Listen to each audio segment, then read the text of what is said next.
Good afternoon, and welcome to the False Dichotomies Conference. I understand a number of you have been here working in mini sessions for the last couple of days, and there's been a great deal of excitement, and it's nice now to continue with the conference.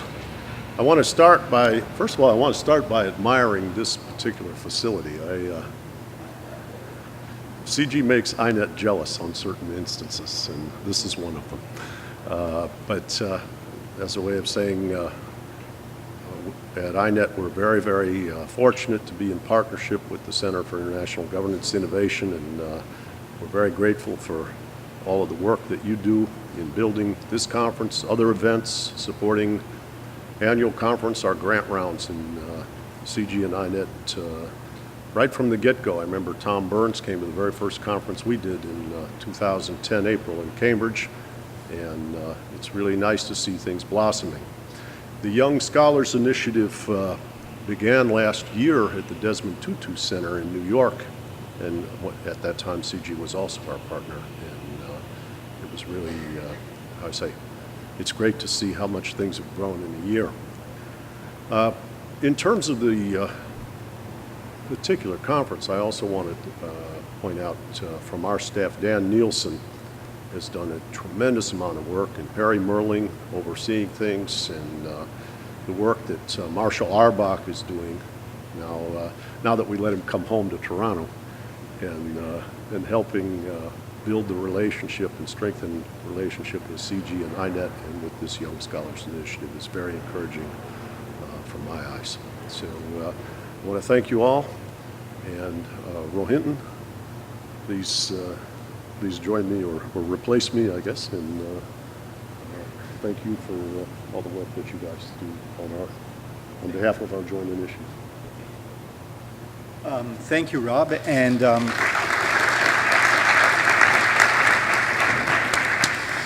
so welcome to Waterloo, welcome to CG, and for the minority of you, welcome back to Waterloo and CG. Let me join Rob in thanking all of you for making this all happen, and also thanking the group both at INET and CG for the organization and what no doubt will be a very stimulating conference subject. My sort of introduction to the subject goes back many years, actually decades, when I was an incoming assistant professor, and as I suspect still the case, was asked to teach introductory economics. And that's textbooks in introductory economics then, and I suspect still are now, was big business. And so one of the regular visits I got was from various salespeople promoting this or the other book. And there were different things they'd feature, but the one common element, it seemed to me, in all of their discourse was where trade lay. And some of them were proud of the fact that the trade section opened the book. Others were proud of the fact that the trade section was in the micro part of the book, and others thought in the macro part of the book. And I couldn't figure that one out. I still haven't quite figured it out, but what I do know is that the successful books were those that actually stimulated the reader to think about the interconnectedness of the various parts of economics, and it didn't matter so much where any particular subject lay or what any particular stream lay.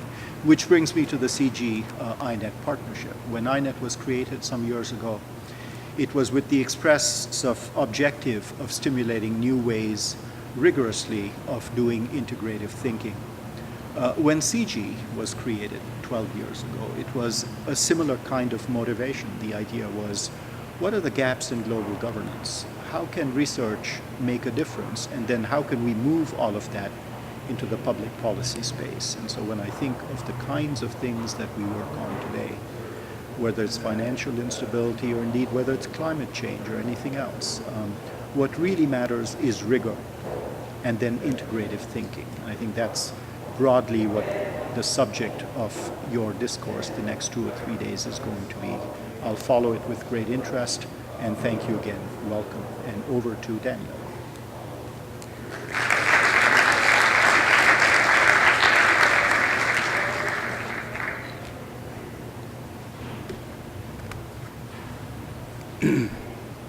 Thank you, Rohinton, and thank you, Rob. Your words and your presence remind us of the scale of the challenge before us, but also of our fortune in having such inspired leadership and committed support in addressing that challenge. My thanks also to Rohinton and to CG for hosting us here on your beautiful campus. Thank you. Thank you all for being here. This conference has many parts, so I would like to call your attention momentarily to each group of people that is represented. Let me first make you aware of an audience whose presence is not physical but virtual. Students around the world who, as part of INET's Young Scholars Initiative, are watching streaming sessions over the internet and participating in a number of ways in what we are doing here. I hope it is an inspiration to all of you, as it is to me, that the hunger for new thinking on the pressing issues of our time is so strong.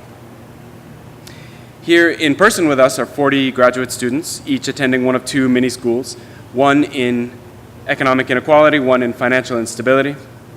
They are starting out in their careers as economists with the highest sense of purpose to muster intellectual effort against the world's gravest challenges.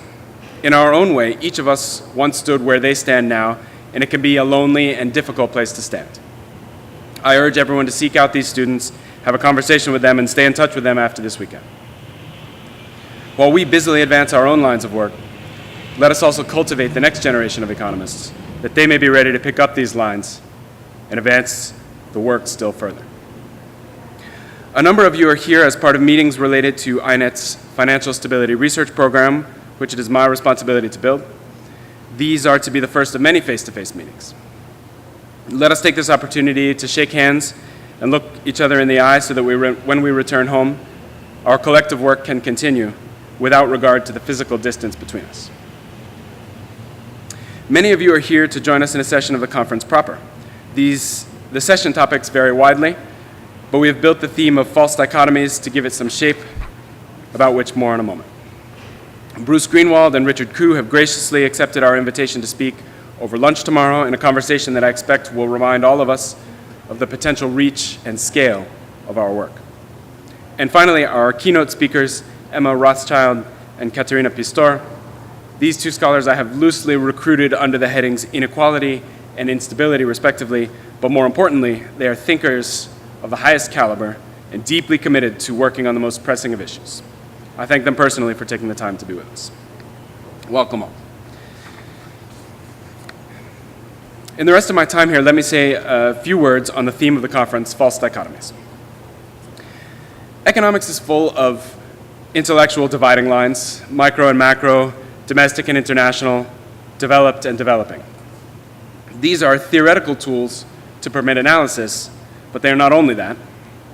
Look at seminar attendance in any economics department, or publication records in any journal, and you'll see that these lines also define the sociology of the discipline. In so doing, there is the risk that the divisions of theory will be confused with the categories of reality, and that our thinking will be led astray. Make no mistake, these distinctions are the basis of intellectual progress, but when they begin to escape critical attention, they bind us into old ways of thinking rather than propelling us into new ones. Let me explain by telling you a bit about our work in the area of financial stability. As I mentioned, my responsibility at INET is to build and run our financial stability research program. The financial system is complex, as aggregate patterns follow from micro behavior in ways that can be unpredictable and counterintuitive. Economists have had trouble addressing this fact. By insisting on the categories of micro and macro, we open ourselves to such analytical shortcuts as a representative agent and leave no way to study how we get from micro to macro. The financial system is psychological, driven by the emotions, perceptions, and understanding of market participants. Economists have had trouble addressing this fact. By separating rational thought, mostly characterized as optimizing behavior, from all other mental processes characterized as noise, we leave no way to think about the role played by the human mind. The financial system is political, inescapably intertwined with questions of power. Economists have had trouble addressing this fact. By drawing a line between the rules, which are taken to be given, and individual decisions, which are constrained by those rules, we leave no way to ask who makes the rules and who changes them. I've been speaking from my own work, but I think that these criticisms, or versions of them, apply more broadly in economics. Even so, this discussion would be largely academic, and our work would truly be as colorless as it sometimes seems, were it not for the challenge before us. We too easily see the world in terms of GDP and interest rates, stocks and flows, nodes and edges, Gini coefficients and percentiles. But as our work together gets underway, let us remind ourselves that that world is all too often one of flesh and blood. This week we hear of ongoing and escalating protests against austerity across Europe. Vital public services continue to be cut in the service of what passes for technocratic policy. This week, the world's most populous country changed its leadership amid slowing economic growth and persistent concerns of monetary and financial fragility. All while promising increased prosperity for all, China's leaders amass huge wealth for themselves and their families. Last week, my country also chose a new leader. I take comfort in the fact that my guy won another term, but it is a small comfort. The electoral campaign laid bare the ugly truth. A country that proclaims the highest democratic ideals, nonetheless, equates the right to spend with the right to speak. Our forebears gave their lives for the right to choose their own leaders, yet we buy and sell power and influence on the open market. And what is critical to our work here, and this is true of my country and all countries, no matter how we may wish to recuse ourselves from the grit and grime of the world's affairs, the thinking done by economists is, and always will be, part of the exercise of power. We can choose what part. To ensure that it serves the cause of good, we must remember that the first test of economic theory is in its reconciliation to the world. By that, I do not mean only econometrics or policy relevance narrowly put. Understanding for its own sake is a noble and legitimate goal. But let us not forget what it is we are trying to understand. It is that same world that quakes from the tremors of financial crisis, that sways and threatens to topple under the strain of inequity. We labor over systems of equations, computer simulations, and essays, and well, we should do so. This is the form of our work. But the problems that we address come from the wider world, to which we must always return. If we fail to write the final lines, someone else may write them for us. Second, we must remember what lies just beyond the reach of economic analysis. When we arrive at corner solutions, when the price system fails to clear markets, when balance sheets expand to their limit, when distributions become impossibly skewed, economic forces give way to power. Powerful interests have access to different markets, are faced with different prices, are bound by different constraints, and can modify at will, what we theorists take as axiomatic. Economics has very little ability to speak clearly about power. I am not exactly sure how that came to be so. Perhaps some of you have an idea. That we lack the language to describe power is perhaps our greatest failing, greater than rational expectations, greater than the representative agent, greater than invariant preferences. Financial power, regulatory power, political power. It is a gross intellectual oversight and a dereliction of our duty if we fail to ask explicitly and unabashedly how power fits into the questions we struggle with every day. We must do so because it so clearly shapes the world we study. We are wise to do so because it may help us resolve some of the most persistent problems we face. Thank you.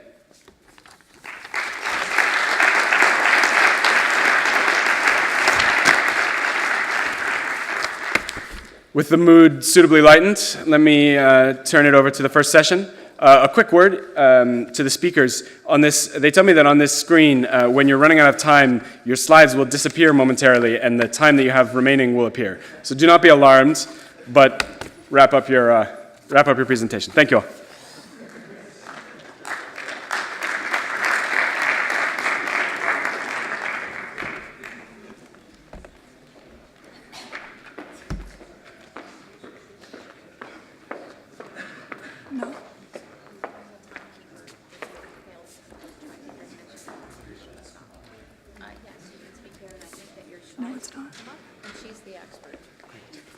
And you're Anton Korinek. Is that pronounced your name right? Yeah. Is it? This one. Yeah. Yes, it's perfect. Okay. Control L. Okay. Okay, go ahead. All right, our first, I don't think my mic's on. Our first speaker is Anton Korinek. Without further introduction, Okay, so thank you very much for the opportunity to speak at this distinguished conference. I'm going to speak about a paper that touches on a number of the issues that Dan has just told us about. And in fact, I didn't realize until I was listening to Dan how closely it is related to both of the mini schools that have been taught this morning and yesterday afternoon. It's related to both inequality and financial instability. So what I want to talk about is basically about the redistributive effects of financial deregulation. And I should also mention, I'm very grateful that this research has been supported by CG and INET through one of their research grants. So this is joint work with a student of mine, Jonathan Creamer. Before I dive straight into the material, let me maybe place my talk into the broader context of the theme of the conference. So the theme is false dichotomies. The dichotomy that I want to speak about today is the one between efficiency and redistribution. Much of modern welfare economics analyzes the efficiency of the economy, the efficiency of various policy actions in a way that just disregards the redistributive effects, making the implicit assumption that redistribution can be taken care of as a separate issue. So to give you just a couple of examples, when we talk about financial regulation or deregulation, most of the papers that I know ask the question, well, what's efficient? They don't really talk about the redistribution that arises from whatever regulations we impose. If we look at labor market regulation or deregulation, much of the language that economists use is about, well, what's the efficient thing to do? Even though we know that there are first-order redistributive effects involved. And in the context of trade policy, very similar issues arise. Redistribution is always a primary aspect of any public policy and of any economic effect more generally. Because we know that even though all our theories say, well, we can always compensate the losers, in practice, this is very often not done. Well, what is even worse, sometimes I think the language of efficiency is used to sell redistributions that are actually inefficient. So we can see that, for example, in the context of rent seeking in financial markets, where the involved negotiators often claim that, well, something is for the sake of efficiency, when in fact it is really because it helps their bottom line, even though it introduces a distortion into the economy. So the focus of my talk is on the redistributive effects of financial deregulation more specifically. So to motivate this particular topic, I want to first make the observation that in a modern economy, the financial sector is very much at the heart. What that implies more generally, talking about power structures that Dan talked about, is the financial sector also has a very powerful role to create and extract rents from the rest of society.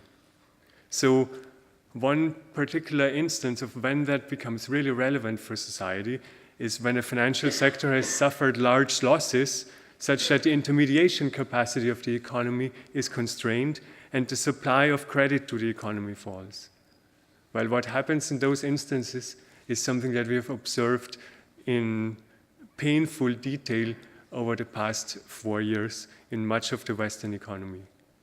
If credit intermediation declines because the financial sector runs short of capital, it implies we have less capital investment, we have less demand for all the other productive factors in the economy that rely on investment, such as labor, land, natural resources. And that means that employment goes down, wages go down, rents go down, natural resource prices go down. Basically, the entire economy suffers because the financial system is broken. At the same time, what also happens is that spreads on financial intermediation go up. What is in short supply generates a higher price. So we can see, for example, now that spreads on mortgages have gone up significantly in the US. Spreads on any kind of credit are much higher than they were before the financial crisis when capital was ample. And I will argue that this generates a kind of scarcity rent that the financial sector can extract from the rest of the economy when financial sector capital is tight. There is a second thing that happens. When the financial sector loses enough, the real economy suffers so much, pays so dearly, so to say, that it is actually desirable for the rest of the economy to provide bailouts to the financial sector in order to stop the decline of the real economy. And that allows the financial sector to extract a second kind of rent from the rest of society, which I want to call bailout rents. So the focus of my talk are these two types of rents: scarcity rent on the one hand and bailout rents on the other hand. And I will argue that because of its powerful role at the heart of a modern economy, the financial sector has the capacity to extract those two kinds of rents, and the level of financial regulation determines the level of those rents. So tighter financial regulation will reduce how much rents the sector can extract. Financial deregulation, on the other hand, will increase the rents extracted by the financial sector. So let me start maybe by looking a little bit at the data. I think that's always a useful grounding exercise. In the top left graph here on these slides, I'm showing bank equity in the United States. This is at market value because book values respond way too slowly. And something that we are all very well aware of happened in 2008. Basically, bank capital declined massively, and it took quite some time to recover in the years to follow.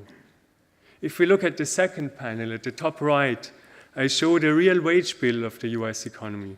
And we can see wages received fell precipitously in 2008, early 2009. The recovery was even more sluggish, but in a broad sense, mirrored what happened to bank equity. We can see something very similar going on in other markets, for example, the market for commodities, the market for real estate.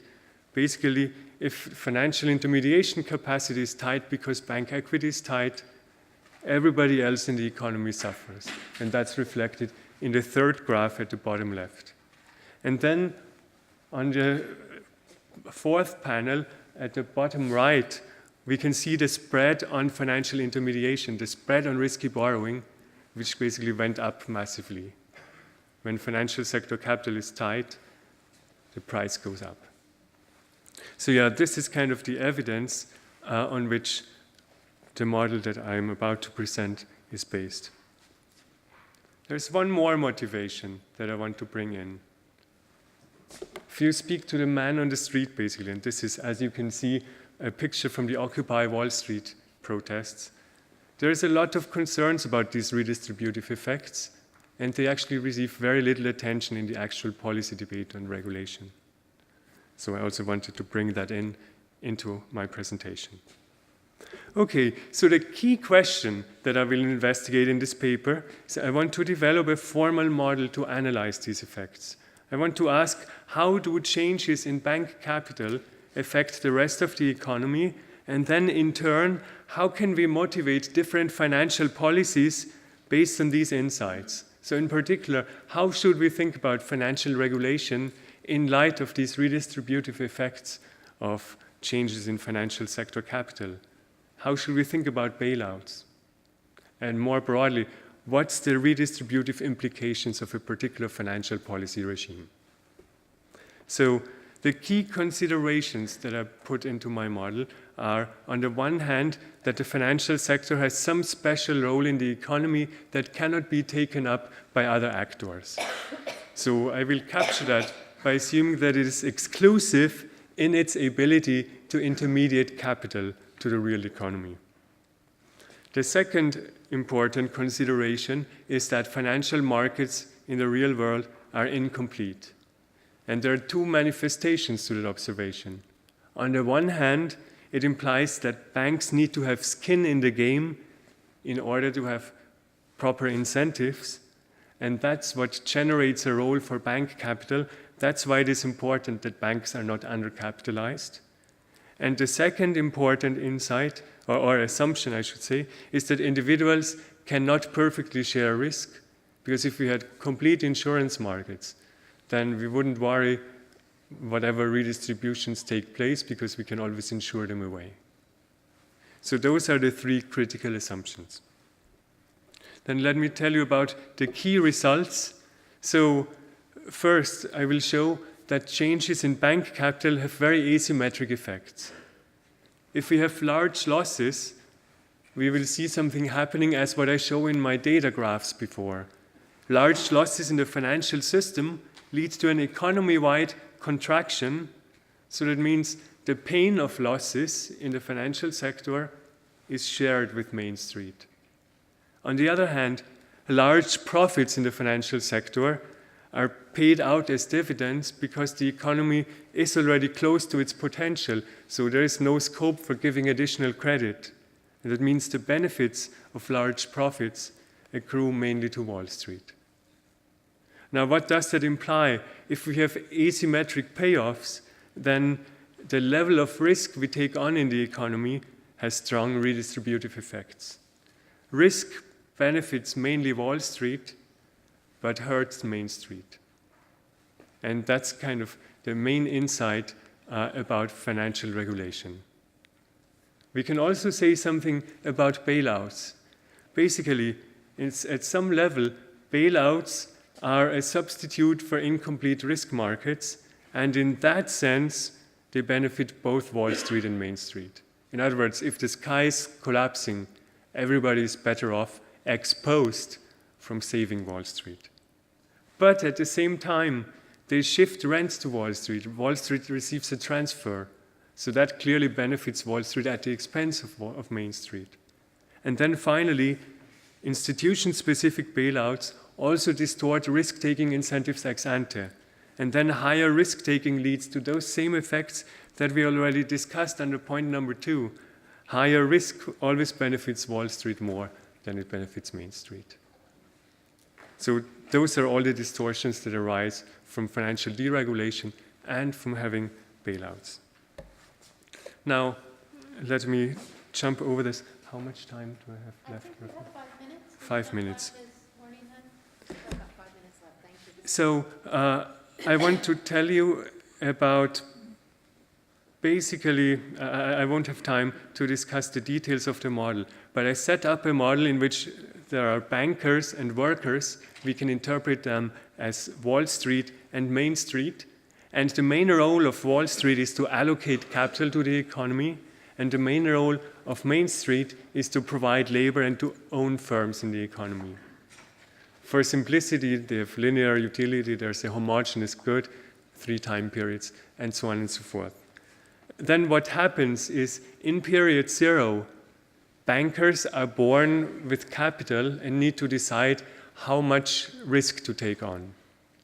In period 1, depending on their level of risk-taking, a level of bank capital realizes, and bankers have the ability to use that capital to provide loans to the real economy, and that's where capital constraints matter. So if bankers don't have enough capital in this period 1, output in the real economy will be constrained. And then in the final period, bankers receive a payoff, basically their returns on lending. Workers receive wages, and the economy is over. So how do the workers work? In period 1, they just provide whatever labor they have, and they earn a wage. In period 2, they receive their wage and consume, and that's all that they do. They're pretty passive agents. And there are also firms in the economy who just rent the capital and hire the labor, and then combine capital and labor, produce and pay out wages and rents. So they have 0 profits in equilibrium. That means in the end, all the output is split between bankers and workers, and firms are kind of a whale in this kind of economy.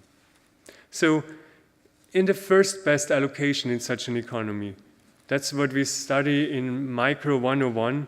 We can separate the problem into 2 steps. We first maximize the total size of the pie, and then we decide how to distribute the surplus in the economy. I don't want to look at the details now because of time.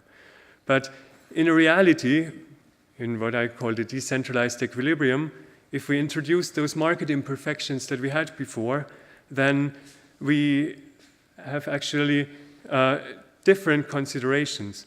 So now the important thing is that only bankers can lend capital to firms, and there are these 2 forms of market incompleteness. Bank lending is limited by how much capital the bankers have, and there are no insurance markets, implying that bankers and households cannot share their risks. So let me show you graphically what happens in this economy. What I've shown here is essentially the market for capital, for bank equity. And if bank equity, which is on the horizontal axis, is higher, then we can engage in more credit intermediation. If it's lower, we can engage in less credit intermediation. So you can see 2 lines here in this picture. One of them is downward sloping, which is the marginal return to capital. And that's just a standard demand curve for capital in the economy. That's why it slopes downward. The second line you can see, and for simplicity here it's linear, is the supply of capital from workers to the firms. And that's just linear here. Now, in an economy where bankers have the optimal amount of capital, let's call it K star, they can intermediate up to the point where the demand and supply of capital meet. And that's the first best equilibrium. That's the efficient equilibrium where the economy reaches its potential output, so to say. Now, what happens if bankers have more capital than that? Well, they won't lend it out because the demand for capital is actually less, so the marginal product for capital is less than 1. So it means this green area that I have depicted here, it will just be paid out as dividends because it would be inefficient to invest more than the first best level of capital in the economy. On the other hand, what happens when bank capital is constrained? Well, then we cannot reach this first best level of capital here. And you can see intermediation is limited by bank equity, indicated by E here. And you can also see that a spread arises between the rate at which depositors lend to banks and the rate that banks, who are now constrained, charge to the firms. So banks earn this positive spread marked by the yellow area. And that's a scarcity rent that banks can extract from the rest of the economy when bank capital is short. Now, putting that into a proposition, what we find, because of this asymmetry in the payoffs to capital, bankers benefit from additional risk-taking. They gain dividends on the upside, they earn scarcity rents on the downside. Households or workers only lose from risk-taking. They don't get anything on the upside, and they lose on the downside because of the constraints, because the economy goes down. So as a result of that, a planner will choose a level of risk in this economy that's an increasing function of her weight on banker welfare. The more bankers care about, the more the planner cares about bankers, the more deregulated the system will be and the more risk-taking we allow. We can show that in a Pareto Frontier. Basically, in this frontier, we have the utility of bankers on the vertical axis, the utility of workers on the horizontal axis, and we can pick different levels of risk, and depending on the level of risk, we will have different welfare for the bankers, which would correspond to high risk-taking at the top left, or higher welfare for the workers, which corresponds to the bottom right, lower risk-taking. So that's an important rent that bankers can extract. Now, the second type of rent that I spoke about is bailouts. If the financial sector is really constrained, it may be beneficial for workers to agree to provide a bailout to bankers that relaxes constraints a little bit, but it allows bankers to extract this bailout rent here. and therefore again redistributes from the real economy to the financial sector. Now, I think I'm being told to wrap up. So to conclude, what we can learn from this view of financial regulation is that changes to bank capital have these asymmetric effects. The gains arise solely to Wall Street, but the pain is shared with Main Street. Therefore, risk-taking has important redistributive effects, and tighter financial regulation helps Main Street at the expense of Wall Street. Now, allowing for bailouts at the first level helps both of them when we are already in a financial slump. But it shifts additional rents to Wall Street, and it increases the risk-taking because it increases risk-taking incentives, and that hurts Main Street even more. Thank you. Thank you very much.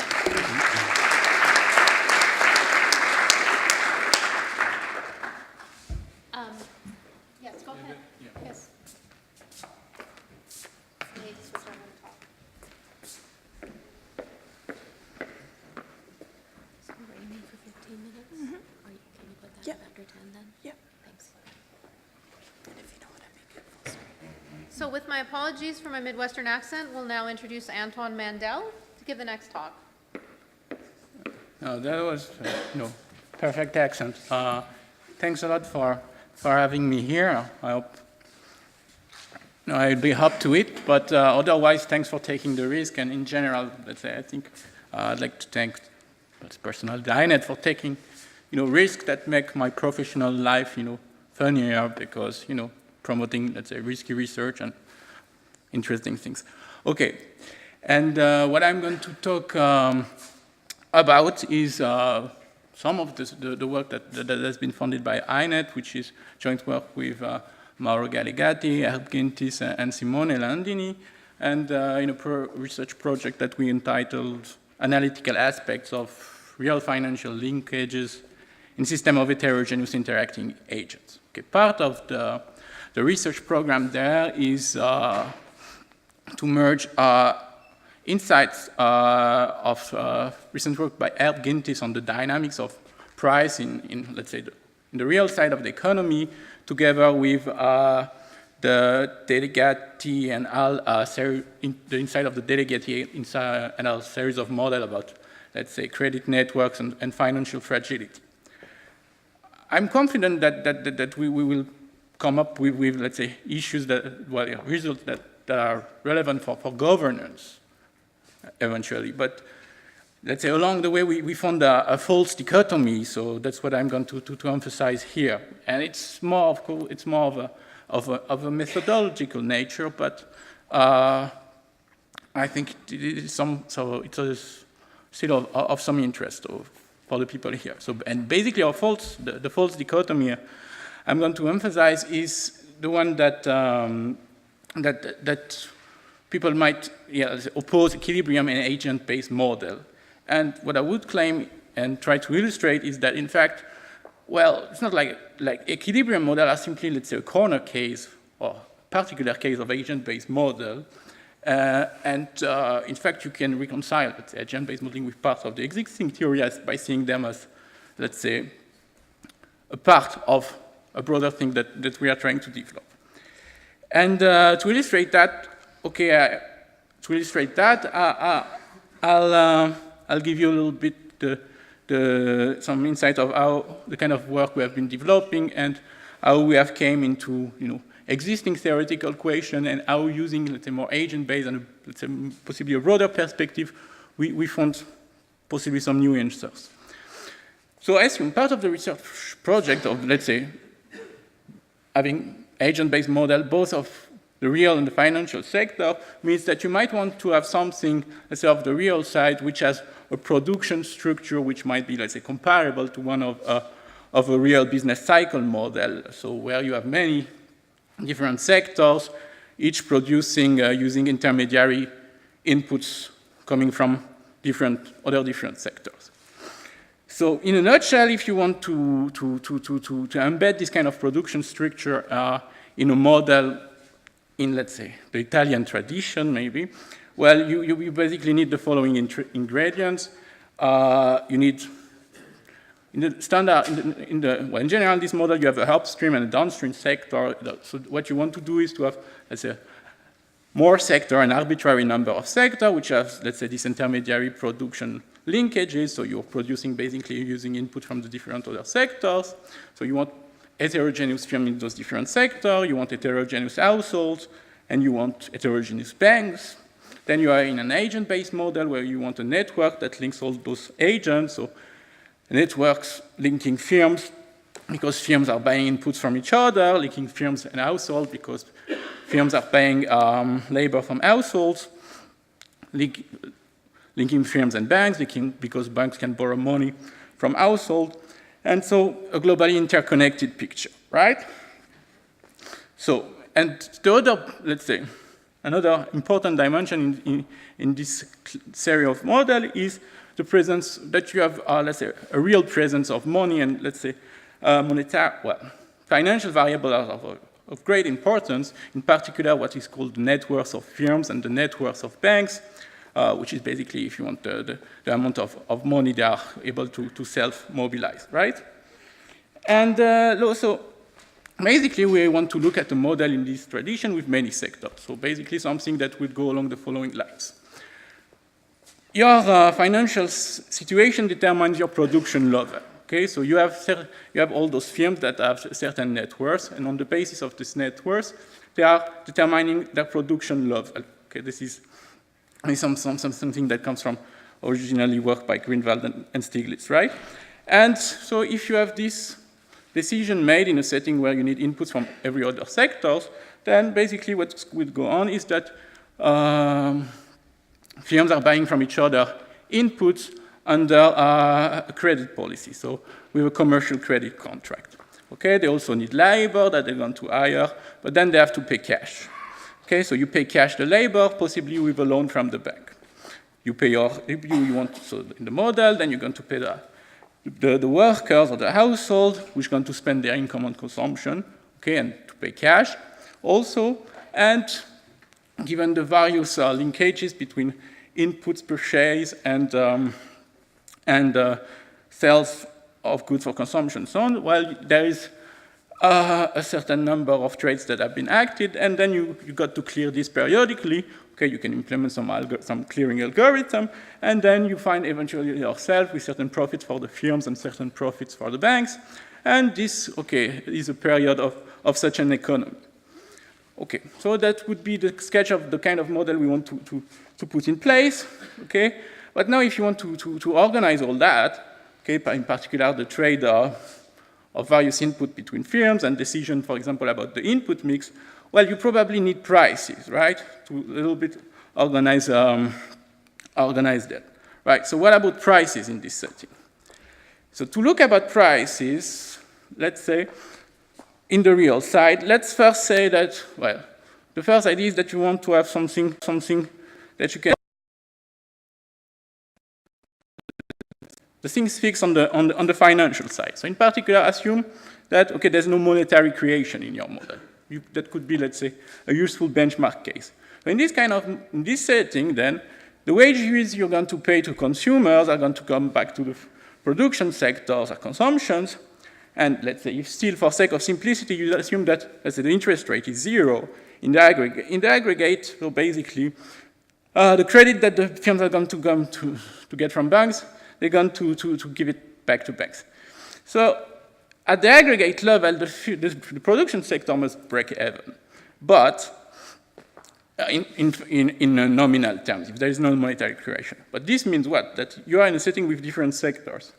Okay, so the profits of a sector are the losses of another sector. And if this is the case, and if you are in this setting where, in fact, your financial worth determines your production level, or in general, in any setting where losses of certain production sector are not subsidized by some kind of redistribution scheme, it must be the case that, in average, all the sectors must break even, because otherwise they are going to collapse.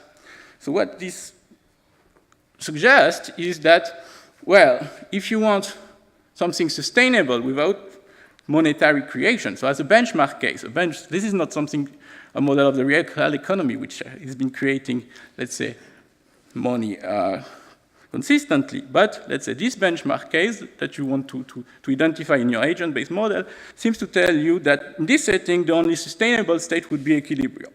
So then, if you want to implement, well, if you want to think about that, well, you got to solve a rather old problem, which is, okay, I want to have my model working even though without monetary creation, just to be sure, because well, I had a message of 15 minutes right at the beginning, so this is 5 minutes. 5 minutes remaining. Okay. You've talked for 10 minutes. Okay. So then, so you're back to a very old problem, which is how are we going to stabilize? How could possibly prices adjust to equilibrium value in this setting? So this is basically the Sonnenschein-Mandel double theory. So a contribution we have made on this is based on previous work by Herb Gintis, simulation work. Okay, and now we have, during the course of the beginning of the project, put it in an analytical form. And the basic issue that we have been putting forward is based on this idea of private price. Okay, so if you are in a setting where you consider that a setting where each agent has a private price, which represents its prior, let's say, about achievable or acceptable exchange ratios in the economy. So each agent has a private price. That's the core idea. In this setting, then you can say, okay, based on my private price, I'm going to accept trades which have positive value, reject trades which has negative value. I'm in an agent-based setting, I'm going to meet certain people and try to trade with them.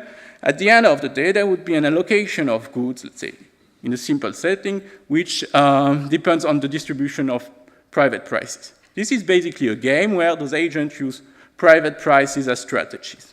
Okay, and what we have been able to show recently, in fact, is under relatively mild conditions, well, the only strict Nash equilibria of this game, okay, for certain well-behaved, let's say, allocation schemes, are the equivalent of general equilibria.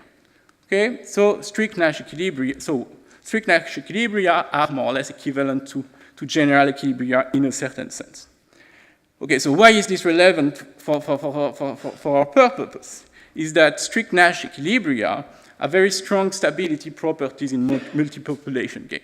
So in fact, what I'm saying is it seems to be the case that under, let's say, evolutionary, under replicator dynamics, which is basically can account for a wide class of, let's say, evolutionary dynamic based on imitation and mutation processes, well, general equilibria can be stable when you consider those systems based on private prices. And when you have, let's say, decentralized agents updating their prices on the basis of imitation and mutation.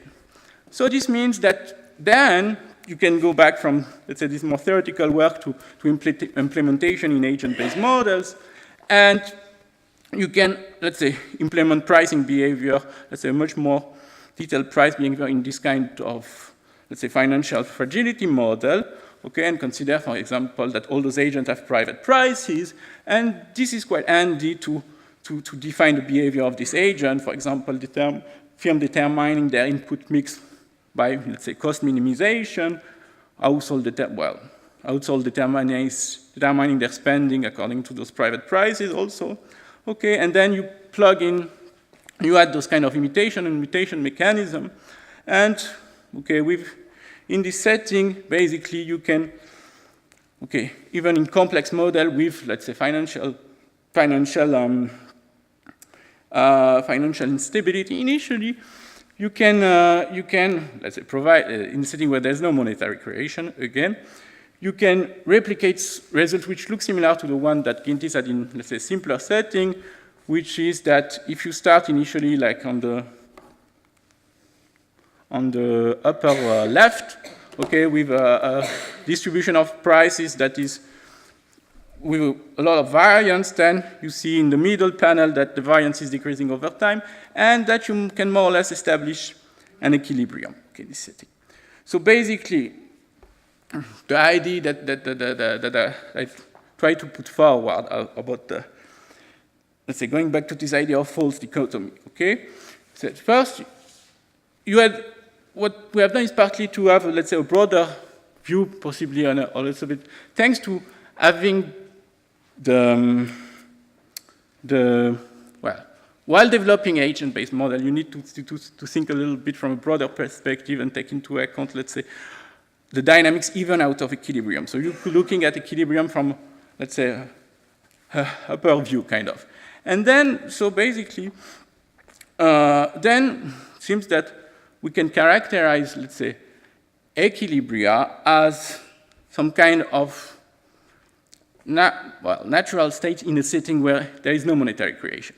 Okay, so then this gives you what to look at then, okay, which is this is not, of course, the interesting case, but then you can say, okay, my possibly the research agenda that we are going to pursue then is, okay, so we have those private prices, which seem to be relevant in this case where you want to have convergence to equilibrium because otherwise your model can never be stable.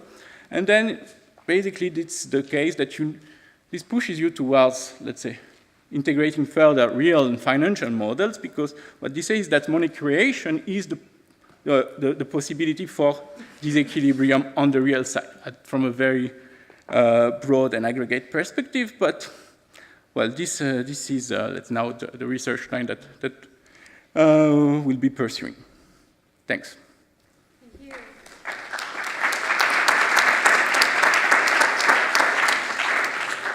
All right, thank you very much. The speakers, for keeping on time, will have a lot of time for questions and discussion. Where would you prefer to speak here, or the? I'll speak here. That's fine. Okay, so our last speaker is Chris Ragan. Thank you very much for having me here, and thank you in particular to Paul Jenkins for inviting me. Happy to be here, happy to be in this wonderful place. I'm at McGill University. I've been there for 23 years, and I'm pretty sure we don't have any room as nice as this. Or if we do, it's not on my side of campus. I quite like the title of this, or the theme of this conference, the false dichotomies, and it got me thinking about all of the dichotomies that I use in my teaching.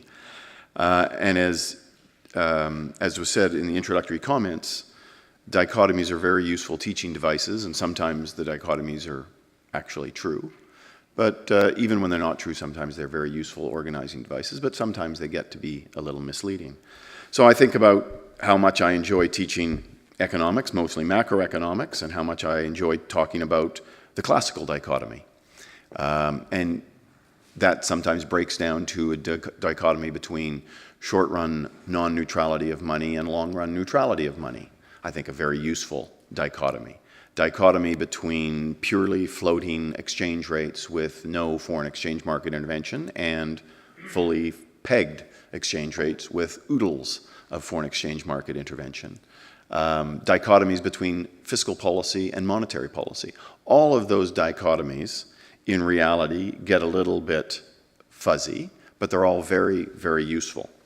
Well, the first false dichotomy that I want to mention is something that is a bit of a pet peeve for me. And the title of this session comes close to using the dichotomy, governance of the real and financial sectors. You know, it could have said something a little bit more explicit like real versus or real as opposed to financial sectors.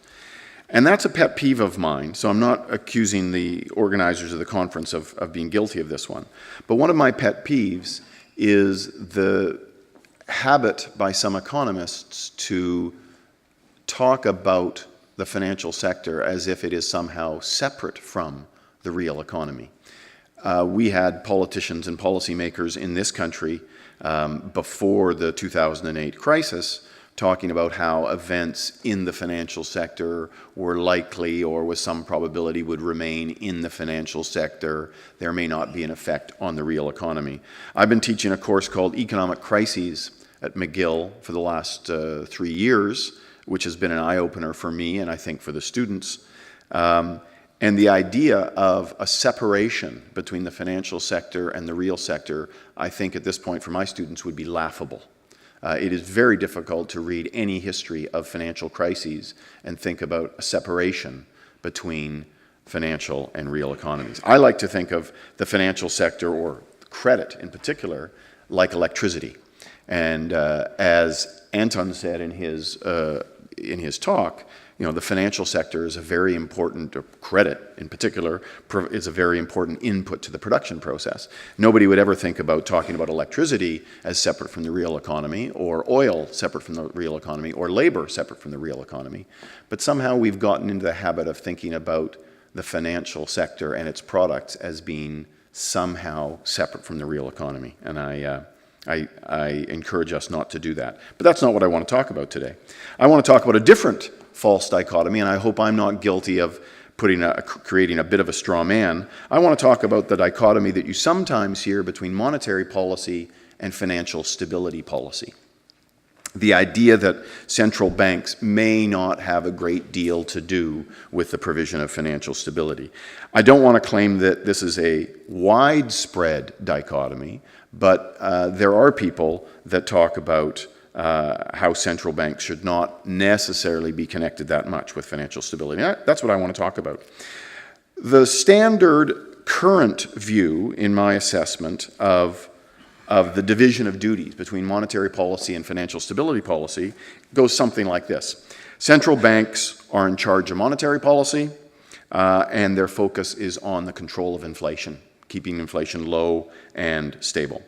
And some other body is generally given responsibility for the use of what we now call macroprudential policy tools, and therefore the provision of financial stability. So reality may not be quite that neat, but I think that's actually a fairly accurate description of how many people think about these.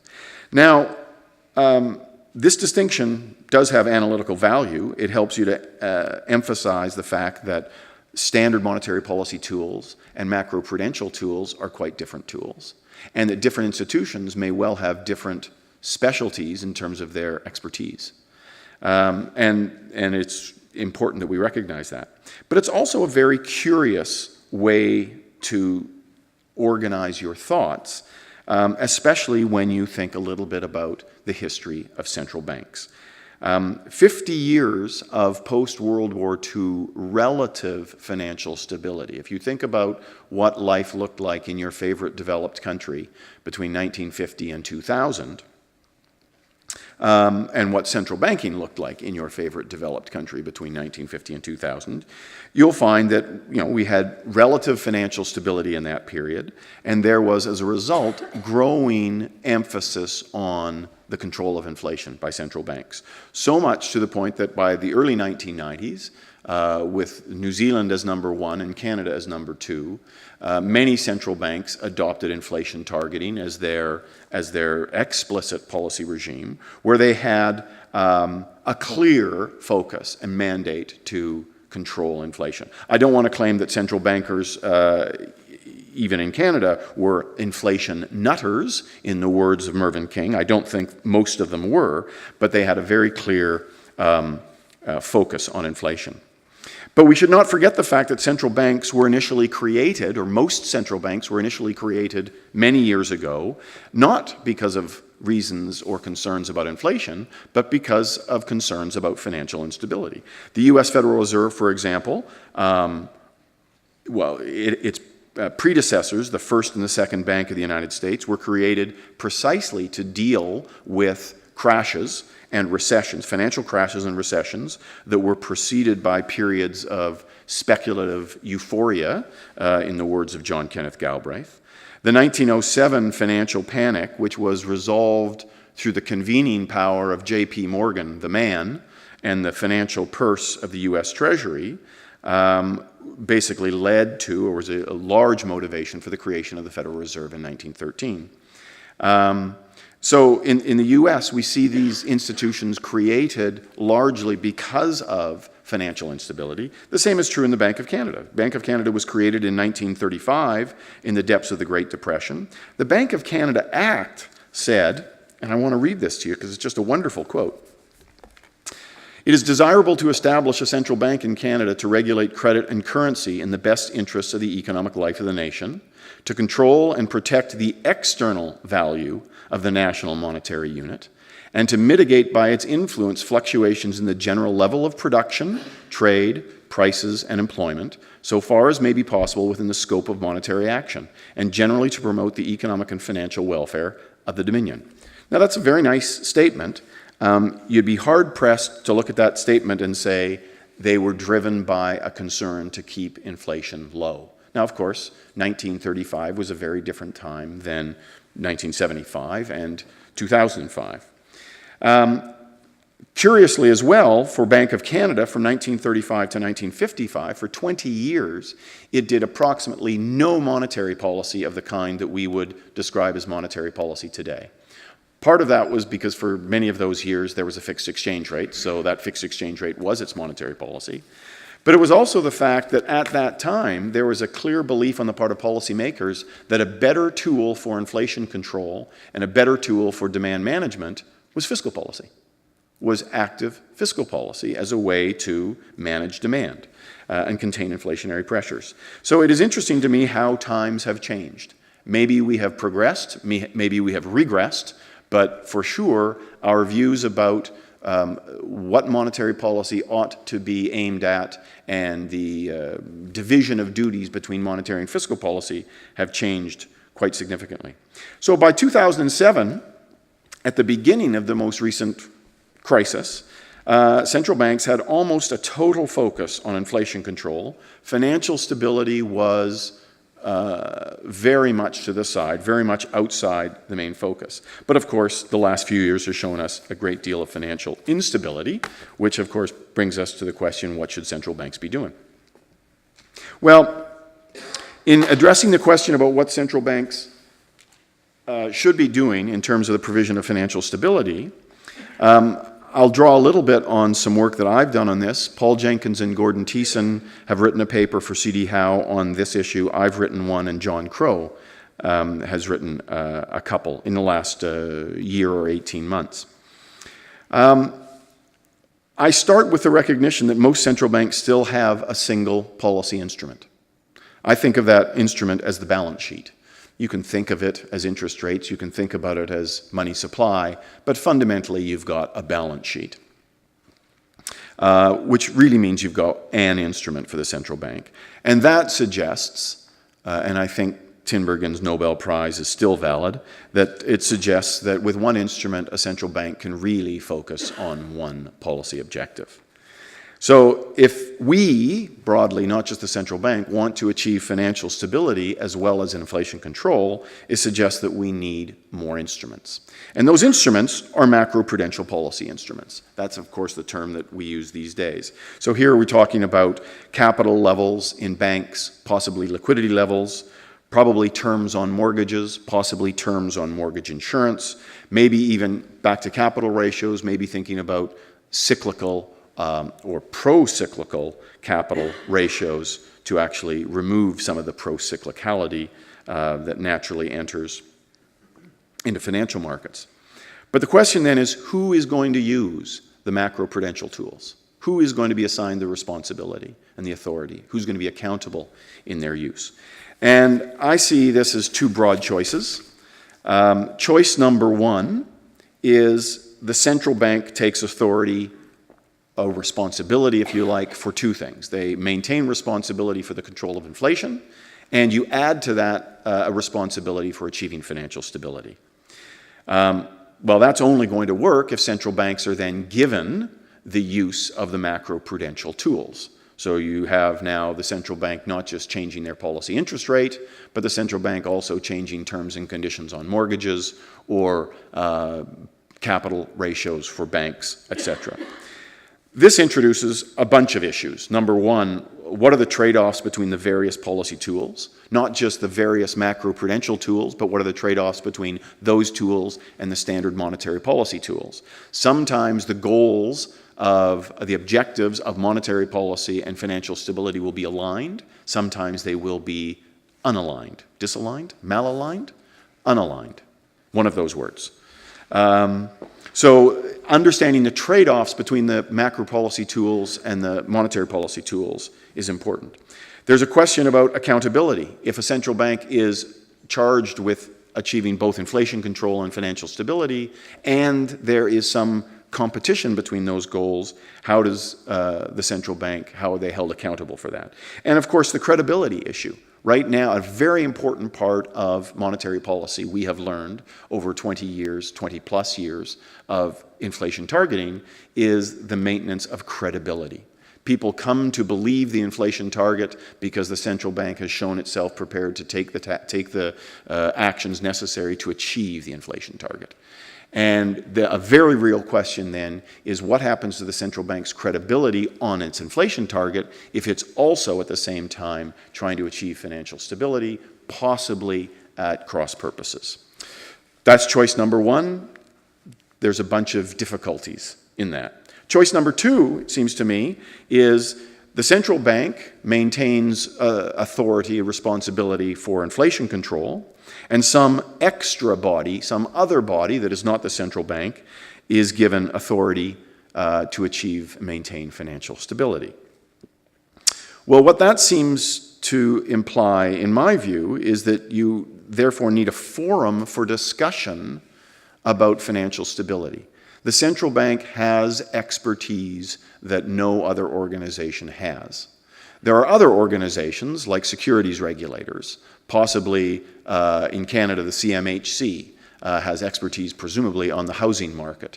The CDIC has expertise on deposit insurance. The bank regulator has expertise on what's going on in the banking system. If you're going to take this approach, it seems to me that you need a forum to get the relevant parties together around the table to discuss the various aspects of financial stability. But that opens up then a set of problems, which is how do you make decision-making, how do you come to decision-making in this group? Who is the chair of this group? How do you establish the trade-offs among the various tools? That's the same technical problem that existed in choice number one. And who is accountable for the actions? I don't think either of these choices are easy. There may be a third or a fourth choice, but conceptually it seems to me that you can break things down into either the central bank has the responsibility or the central bank doesn't. And if the central bank doesn't, somebody else does. So it seems to me it comes down to choices one or two. Both of them difficult, both of them messy, both of them hard to model. In Canada, we have inherited and maintained, I suppose, the second approach. But I'm not convinced that we have really decided, that we've really thought it through fully and made the system as effective as it may need to be in some future financial crisis that might actually start on Bay Street instead of Wall Street. I'm not convinced that we have all the right parties at the table yet, and I'm not convinced at all that we have all the trade-offs among the various policy tools figured out. I hope that all of those discussions are going on, and if they are, I wouldn't know about it. I guess they could announce to the world that those discussions are going on, but the nature of the beast, I think, is that these discussions will take place behind closed doors. So I will just hope that those discussions are going on and that these issues are being discussed.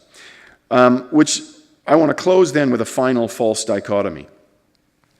And the false dichotomy, well, actually this one really is a real dichotomy, but it shouldn't be. The dichotomy is policy in models versus policy in the real world. Policy in models looks very different than policy in the real world.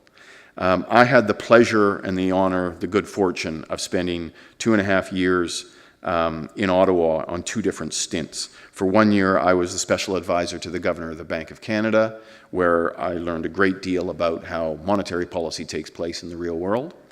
And for 1.5 years, I was an equivalent sort of position in the Department of Finance as an advisor to the Minister of Finance and the Deputy Minister of Finance, where I saw fiscal policy in all of its ugliness and learned a great deal about the ugliness and the fascination of fiscal policy. And to me, those were brain-changing experiences. I could not return to my classroom or to my computer and think the same way.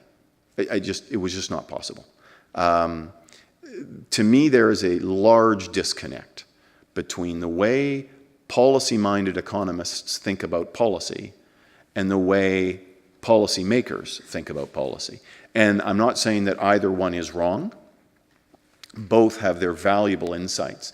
Modelers, of course, or academics, tend to simplify things. We build models to simplify reality, and we have to do so, and it's crucial that we get the insights from those models. But very often, the things that are keeping the policymakers awake at night are not the things that are animating the thinking of the policy modelers. And we need some way to close that gap between the policy academics and the policy makers and get them to go out and golf together more often or something. So let me end with that, and I look forward to questions and discussion. Thank you.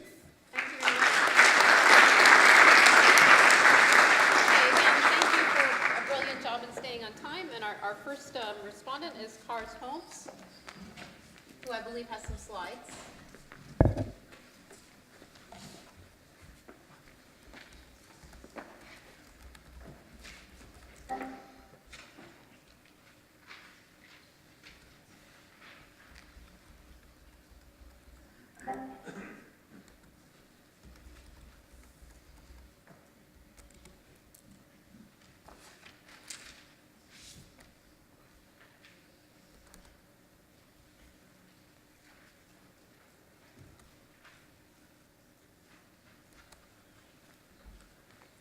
Okay, thank you very much. It's a pleasure to discuss these very interesting presentations.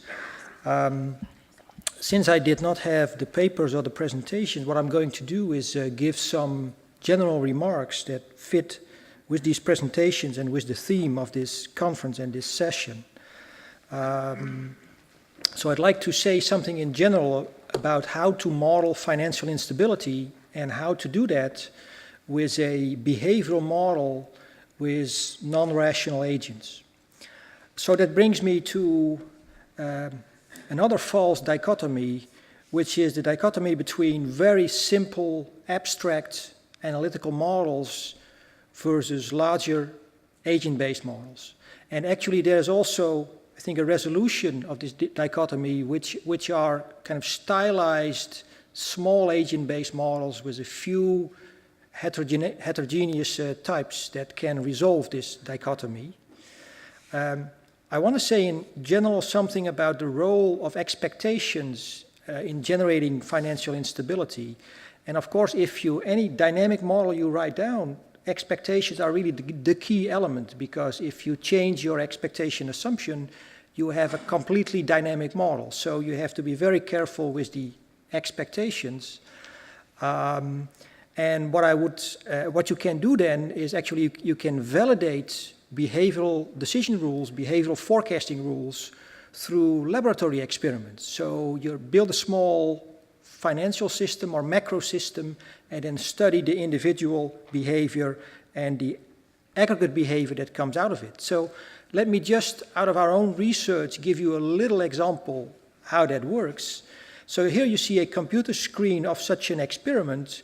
Students are sitting in the lab and their job is to make forecasts of the price for 50 periods. And each time they make a price forecast, the computer computes the equilibrium price and gives it back to the students. And it goes on for 50 periods. And then the question is, where does the system go to? In particular, does it converge to the rational expectation equilibrium, which is 60 in this experiment? And then what we find in these experiments is the answer depends very much on the market institution, whether you have negative feedback or positive feedback. Positive feedback means that if the individuals make a higher forecast, price goes up. Negative feedback means if they make a higher forecast, price goes down. Okay, and you get very different results for negative feedback on the left or positive feedback on the right. These are the prices. This is on the left very stable. The negative feedback converges very quickly to the rational expectations equilibrium 60. At the bottom panel you see the individual forecast. They also quickly settle down to 60 due to the negative feedback. On the right, it's very different. When you have positive feedback, and this is typical for financial markets, macro systems, you get oscillating prices. It doesn't converge to the rational equilibrium. At the bottom, you see the individual forecast. What you see there is you get very quick coordination on the wrong price, around 30 within a few periods, and that's not the rational price, and therefore the market fluctuates. So this is just, here is a very simple simulation model, behavioral model, that explains these experimental data. On the left, let me see, the red dots are the experimental points, the green points is the model simulation. At the top, you see the negative feedback, at the bottom, you see the positive feedback, and on the right, you see how the fractions of the different forecasting strategies change over time. There is some learning here that agents tend to follow strategies that did better in the recent past. And that explains the results on the right. Top right, the negative feedback adaptive expectation wins in this competition and stabilizes price behavior. And for positive feedback, trend following rules dominate and make the market fluctuate. So here is just a little example how you can write down a simple agent-based model with a behavioral foundation, and you can use experiments. You can look empirically at the micro and the macro dichotomy. So that's another important dichotomy that you can resolve with an agent-based model. You both have micro behavior and macro behavior, and laboratory experiments can play a crucial role in the resolution of this important dichotomy between micro and macro. I should stop here. Thank you very much. Thank you.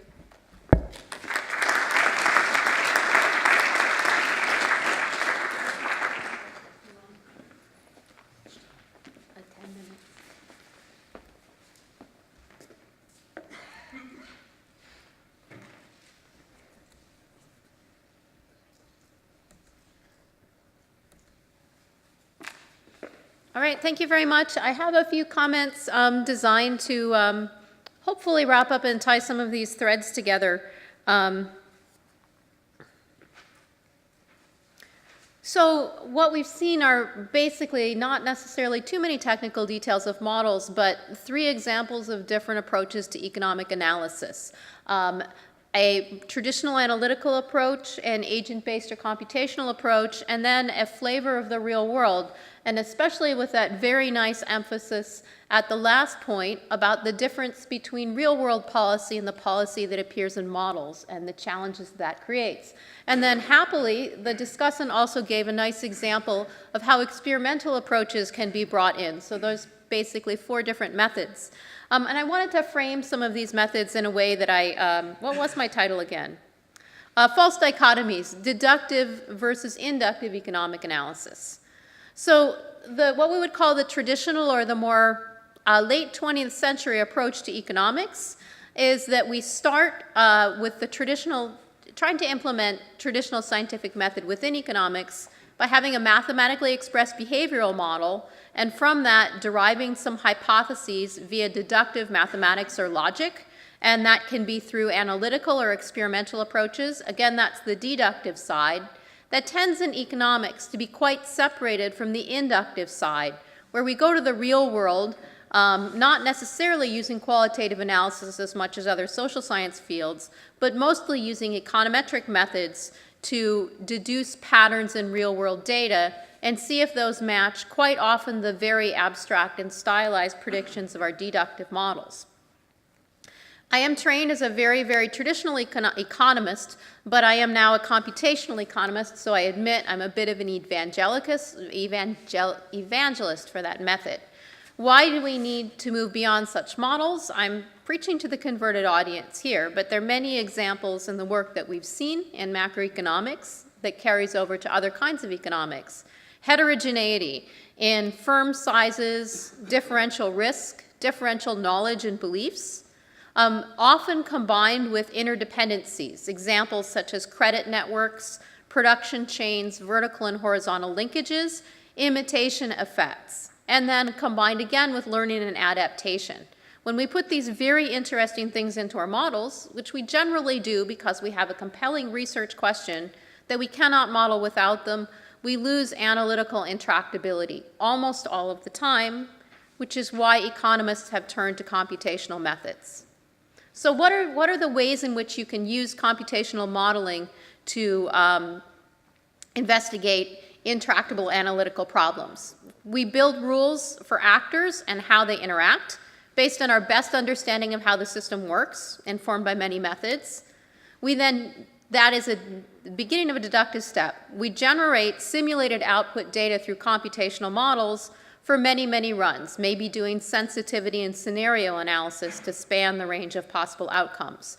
Then we analyze these output data to try to understand the linkages between our model assumptions, our input parameters about actor preferences, resources, interconnection in networks, and the policy environment, and our macro scale outcomes, and try and understand how those change when parameters change. In my view, this last step is where the challenges lie. That's a whole nother talk.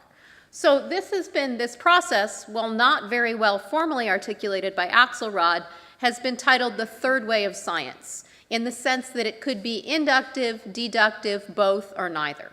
So we start in our examples here with some agent-based behavioral models, and the foundations of that can come from traditional microeconomic theory, both analytical and experimental methods. As we've seen, they used experimental methods to parameterize their models. Then we simulate data through multiple model runs. That's the computational step. From that, what is it that we want? We want to derive hypotheses, and in my work, we do that, and most other people's work, by inductive or pattern-based analysis of the real-world or the simulated data, using econometric methods, using simple descriptive statistics, and I argue, hopefully using new methods developed for complex systems. Just to plug that we have a $10,000 data visualization and analysis challenge by the Waterloo Institute of Complexity and Innovation for development of new new data analysis methods. Then we get some empirical regularities that are in fact simulated empirical regularities coming from our computational models. To my mind, the next step is to compare those empirical regularities to the inductive analysis that we would apply to real-world models. So in my world, I'm creating models of land markets. I get simulated patterns of land rents. If I had a fully informed empirical model, I would then compare the econometric rent gradient estimates that I get from my simulated models to econometric rent gradient estimates I would get from real-world data. If I had a qualitative agreement, then I would have qualitative validation for my model rules and assumptions. If I had a quantitative agreement, it would probably mean I had a bug in my model code. Either that or I had the greatest home run since Isaac Asimov's Foundation trilogy. But in a sense, this is that way of unifying the inductive and the deductive. So again, somewhat preaching to the converted, but we have many traditional economists here. What do we lose and gain when we move to computational methods? What do we gain is the flexibility in representation. We can expand the number of research questions that we address to address critically important questions such as how do particular housing lending policies spill over from the real estate economy into the financial sector, into the rest of the real economy. What do we lose? We lose the ability to have an analytical equilibrium, and with it, we lose the ability to do traditional comparative statics and comparative dynamics that comprehensively and completely explain the relationship between our parameter space and our model outputs. This is a very deep, unacceptable loss for many economists. With it, we're also going to lose the assumptions of full rationality or perfect expectations. So the corollary to an analytically intractable system is generally that we cannot impose assumptions of full rationality. And we saw the very important issue of price expectations and learning and how that changes the way our models work. So we cannot have a rational expectations model in a forward-looking dynamic context if we have analytical intractability. If I as a modeler can't solve the model, there's no way I can model my agents as solving the model. And again, the analogy is chess is a complex system. We know that chess is completely understandable, completely representable, but the strategy and solution spaces are vast and not subject to analytical analysis except with very few limits. So our agents' expectation formation mechanisms, in a sense, can never anticipate the final outcome. When we look to the real world and we look to the financial crises, and it is possible that we should consider that the model of bounded rationality is a more complete or more useful one than a model of full rationality that we all learned in graduate school. So I'm trained as a classical economist. I have not spent any time working in a traditional economics department. Most of the people doing computational economics, doing the very interesting, very substantial work that we see here, are working outside mainstream economic departments, especially if they're working in North America. Many of us simply gave up long ago on publishing our work in traditional economics journals, maybe looking for different audiences, higher impact journals. So what is the problem? We do not have that new generation of economists using innovative computational methods coming into econ departments. And therefore, we do not have programs in econ departments to train the next generation in this new complementary set of methods. Why is this? That is another question that I won't address, but I would argue that we really need a cultural change. We need to look not under the light post for the research questions, because that is where the light is. We need to look to the real world and accept messy research questions that can't be modeled analytically. We need to accept a greater degree of uncertainty, a greater degree of risk, and a greater degree of messiness in models. There is not one answer. We will never find the one answer. The bullet point I didn't put in here, but I should have, is we need to subject our models to real-world validation. People will run an econometric model, never look down the road and see how well it did. We need to develop non-Gaussian statistical methods that are designed for complex systems data, that are populated by power law distributions, bifurcations, thresholds, et cetera, et cetera. And we need a cultural change where there is a greater tolerance for risk and uncertainty, hiring that risky payoff, but potentially high payoff, young economist trying to do something new. They'll fail, they'll succeed, but we will move forward. And of course, I like to remind everyone, I used to remind everyone when I graduated in 2000 that econometrics was new once. Now experimental methods have really come to the fore, proven their usefulness. They were new once too. Let's put computational methods into that pool too. Oh, conclusions, sorry. Sorry about that. This is what happens when you write your talk at the last minute. So the final points, as we can see from today's talks, traditional and computational economics methods are definitely complements and not substitutes, as Judd argued back in 1997. And that what you see in most of these projects is that analytical, experimental, statistical, and computational methods are unified to create larger models of larger research questions and larger systems that seamlessly unify the micro and macro scales, the most popular false dichotomy here, and allow for exploration of our most pressing research questions. All right, thank you very much. And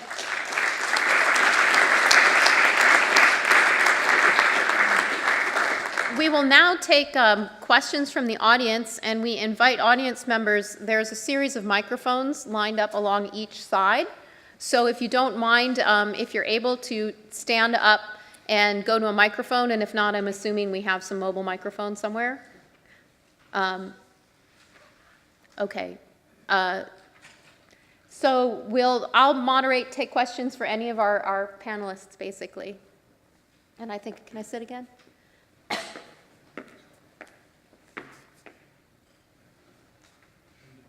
Thank you. If you want to come to the side and ask your question.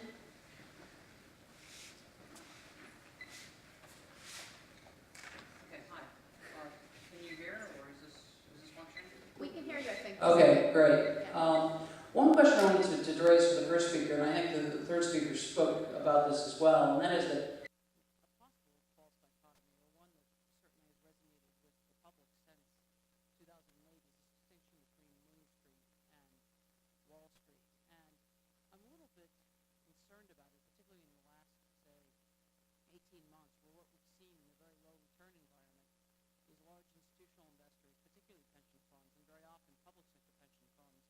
chasing returns in ways that are very scary in terms of taking on risk, particularly with alternate investments and other, perhaps in a way actually reprising what they did before by buying mortgage-backed securities without knowing a whole lot about them. Now they're allocating to private equity shops and to hedge funds without knowing much about those either. So you have these pension funds that actually represent the retirement plans of people who are very much a part of Main Street, but on the other hand, the large allocations on the buy side to are part of these institutional investors. And I don't think that the outcomes in Wall Street can be that as easily distinguished from what happens in Main Street than we might like to think in terms of rent seeking in Wall Street, simply enriching a handful of bankers when. Particularly in there's not only the pension fund issue, but particularly in London, where the number of people who are actually employed in financial services is massive, and where you've got a kind of concentration of the economy in the southeast. So can we think a little bit about how well that holds up? Is it just restating in a different way firms versus households, or is it a dichotomy worth preserving? Thank you. Go ahead. Either, both. Who would like to go first? Go ahead. Yes, please. I see, yeah. Okay, so I agree that at a certain level, this distinction between Main Street and Wall Street is a false dichotomy. As we discussed a number of times, dichotomies serve a point sometimes to sharpen insights, and especially when we build economic models. Now, I think in some ways the pension fund sector is one area where, let's say, Main Street can actually share in some of the gains of Wall Street, but at the same time, it also reminds us very starkly that there is a large amount of rent extraction. So, for example, if we look at the typical pension funds, for example, at my employer, the University of Maryland, we have a number of pension funds that invest into stocks. All these funds over the past 20 years performed slightly less than an index fund would have, and nonetheless they charge a fee of about 1%, which is essentially a pure rent. So it is true that pension funds allow Main Street to participate a little bit in the returns of Wall Street, but at the same time they do also allow for quite some rent extraction, I would say. Can I answer that? Is this on? Yes. I don't know if that's on.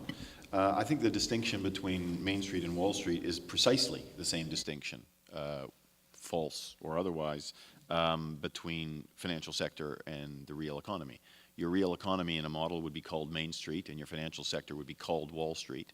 And it would, those two things clearly are not separate. However, I do think in the rhetoric, which I think is very important in the last few years about growing income inequality, there is a very powerful dichotomy there. I think many people see that the rules appear to be different. Whether they are or not, in fact, is kind of a different matter, but they appear to be a different set of rules for many people on Wall Street as compared to many people on Main Street. And I think that that perception feeds into a very powerful social dynamic, which we're seeing in other countries as well. Okay. Thank you very much. Another question? Surely all these brilliant minds must be spinning and humming and have something to say. They need coffee.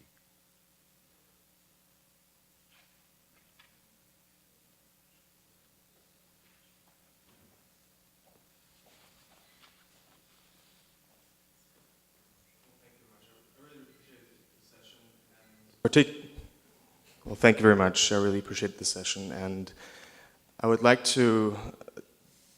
I participated earlier in the workshop for the young scholars, helping us understand what career path we could go on, what sort of challenges we have, and it was very nice to see that in this session we have some agreement that not one way, not one methodology is going to provide the answers. And one thing that was interesting that came out was, which I thought reflected in the session tonight as well, was that economists should sometimes go back and study the actual subject matter. Maybe go to a company and look inside the company.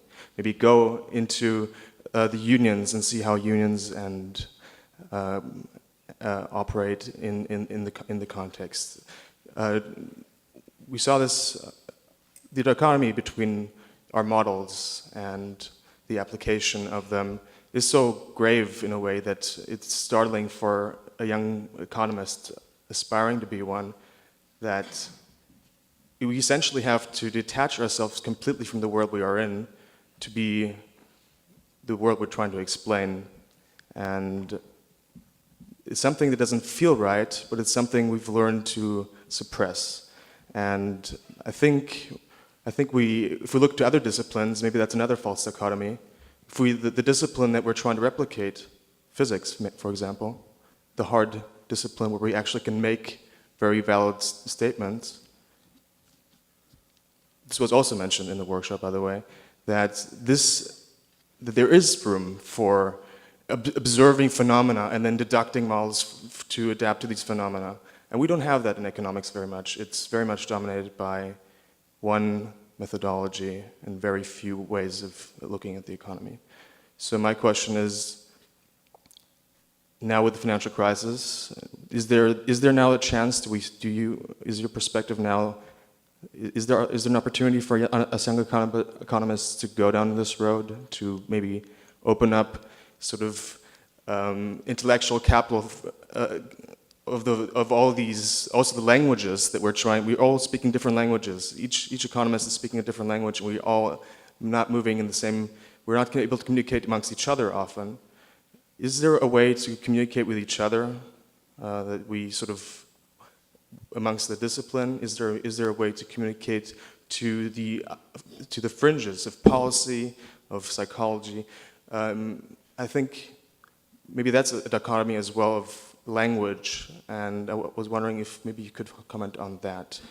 How do we speak a common language again? How do we bring this all together into one coherent discussion of life and immediacy of what we're experiencing? So thank you very much. I actually see two questions there. One is, how do economists build their models, and is there room for more integration and analysis and experience of the real world as they build the rules of their models, and how would that happen? And then the second one is this issue of communication, both between different segments in economics and perhaps between economists and other disciplines. And they're both, they're very large questions. I can comment on the first, but I will hold that until my colleagues comment on anything they would like to. I have a comment on the first, but no, okay. Let's start with the first then. Building models. I actually want to speak less about building models than about talking about and teaching models. Obviously, we should try to build models that help us think about the world, and it helps to know what's going on in the world to then build a model to address it.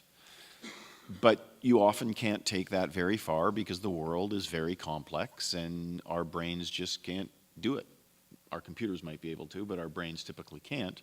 So we have to build models that are highly simplified. And I just don't see that problem changing.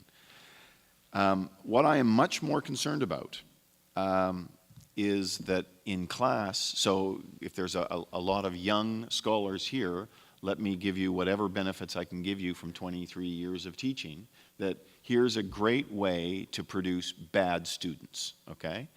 You develop a model, you talk about the model in class, and then class is over.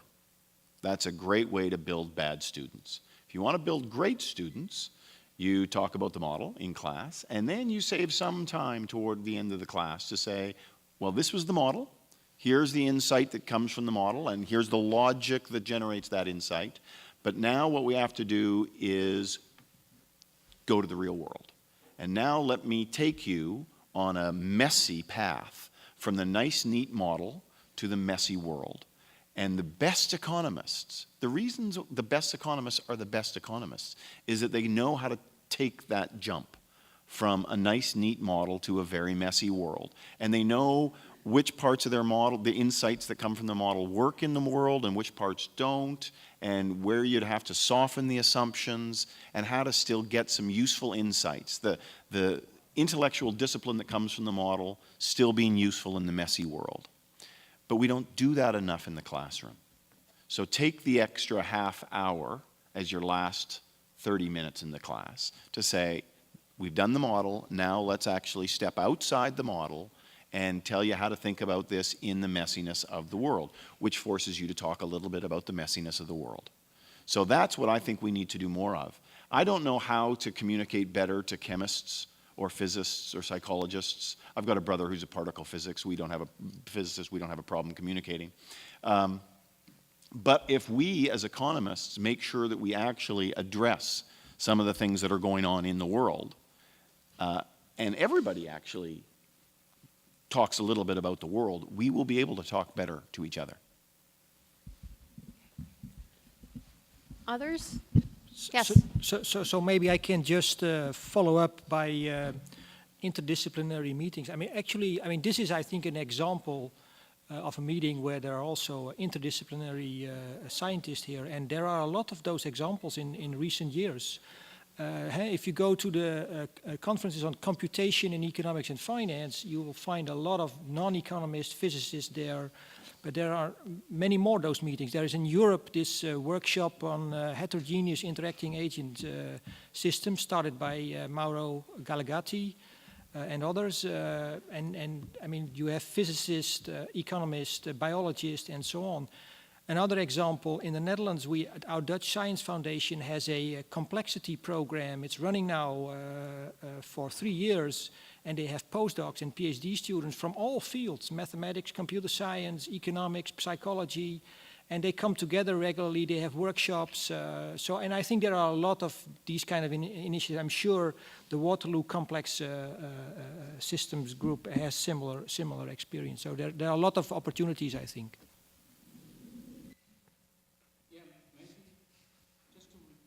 With the microphone. Oh, well, it seems so, yes. Yeah, maybe just a point of, let's say, an advantage, for example, of computational models and also computational data. Data that's, for example, that you can observe and collect on the internet is that, in fact, you don't need so much to be maybe such a good economist to go from the models to the messy world. If you have, let's say, models that you don't need to build to be able to use, and data that get much more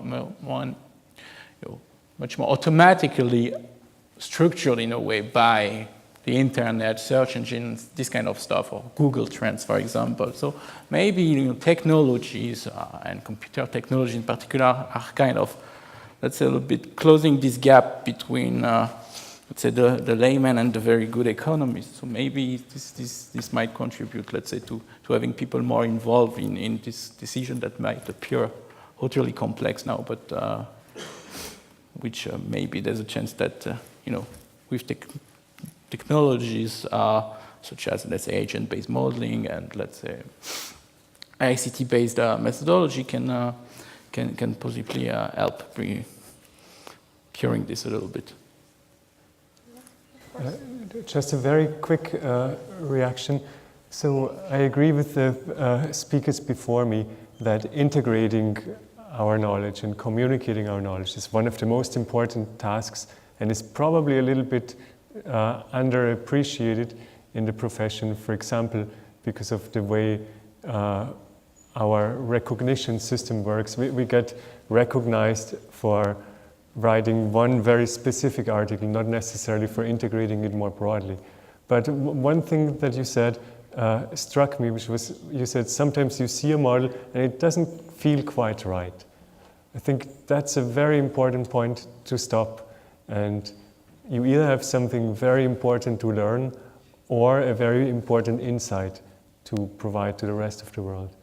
So whenever something doesn't feel right about a model, stop and try to figure out what it is. So from my end, I would say certainly we always have this need to create reasonably simple model rules, even if we have our computational constraints relaxed. But I would argue that when you do turn to computational or agent-based methods, you have a completely different set of opportunities to build in more realistic rules, because you can bring in both qualitative and quantitative information. You can bring in rule-based algorithms as well as optimization algorithms. And people are doing very interesting things with participatory modeling and companion modeling and gaming. Well, they'll bring the decision makers into the room, watch what they do experiments with them, co-develop a set of model rules with them, put them into the model, and then have expert or stakeholder validation. Okay, now here are your rules. Did they make sense? Here are the results of the model. Did they make sense? So that is a nice way where you can actually immerse yourself in the decision environment and try and build in those rules. In terms of communication, I think I would like to agree with this point about new environments where we're challenged to communicate. The way to improve communication is to create incentives for interdisciplinary research, whether that might be bringing in people from other disciplines into economics to help build economics models. My field is coupled human-environment interactions modeling, so I'm regularly in the room with ecologists and climate modelers and sociologists and landscape ecologists. And there is a process of learning to speak the same language. These multidisciplinary educational environments are a wonderful first step towards doing that. And again, to be a bit of an evangelist, I think there's been a major paradigm shift in the United States and the EU because of the existence of very large dollar funding programs for interdisciplinary research that require interdisciplinary teams, many of which target complex systems. And then you also see things like the NSF IGRT programs that fund graduate programs specifically targeted for interdisciplinarity. And those create two great environments where people have excellent incentives to learn to speak to each other, and it's a process.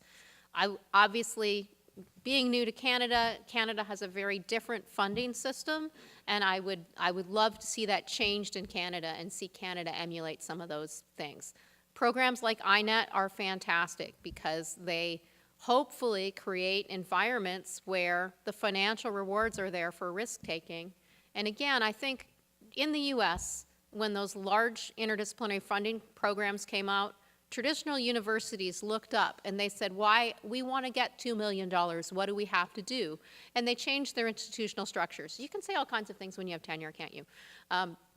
But it changed incentives, and funding from programs like INET can also change those incentives for economics programs because you're putting dollars on the table for new and risky things. So hopefully this is part of the solution. Yes.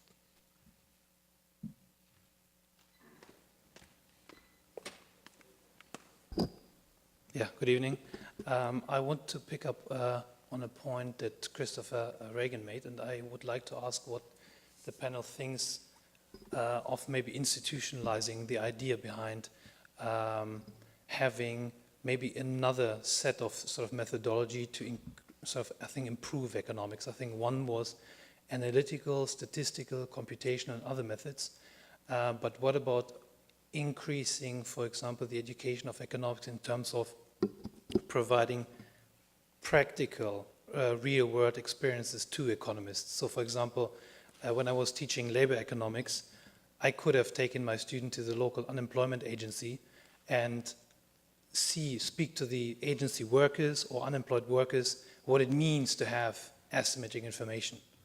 Or likewise, in monetary policy or say fiscal policy, what it means to be a central banker, be it if really the Rogov parameter is 0.7 or 0.9, if the modelist consideration is actually on the mind of people selecting the central banker or not. So I just wanted to ask what the panel thought of maybe ideas for institutionalizing these sort of maybe sort of new experiences in the training of economists.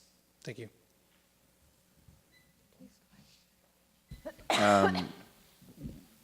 What I thought of as soon as you started speaking was for a graduate program, for example, to have a co-op component. I don't know how many of those exist in a master's or a PhD program in economics. I know that there's at least one. I'm an alum of University of Victoria. That's where I did my bachelor's degree. And I know that at least 25 years ago, they had a co-op component in their master's program. I don't know whether that exists in most universities in Canada. I suspect it does not. Briefly, co-op means that they'll have a work term as Sorry. well as an academic term. Yeah. So you do eight months of work, 8 months of coursework, and then 4 months of work, and then come back and write your thesis or research paper, something like that. And I think that's a great idea, actually. And the federal government in Canada has a program where they hire, I think they're hiring master's students, and they come into something called like a young professionals program, something like that, where they typically economists, but not always, and they come in and they go around 4 or so different departments of the government, and they get a sense of the kinds of things that happen.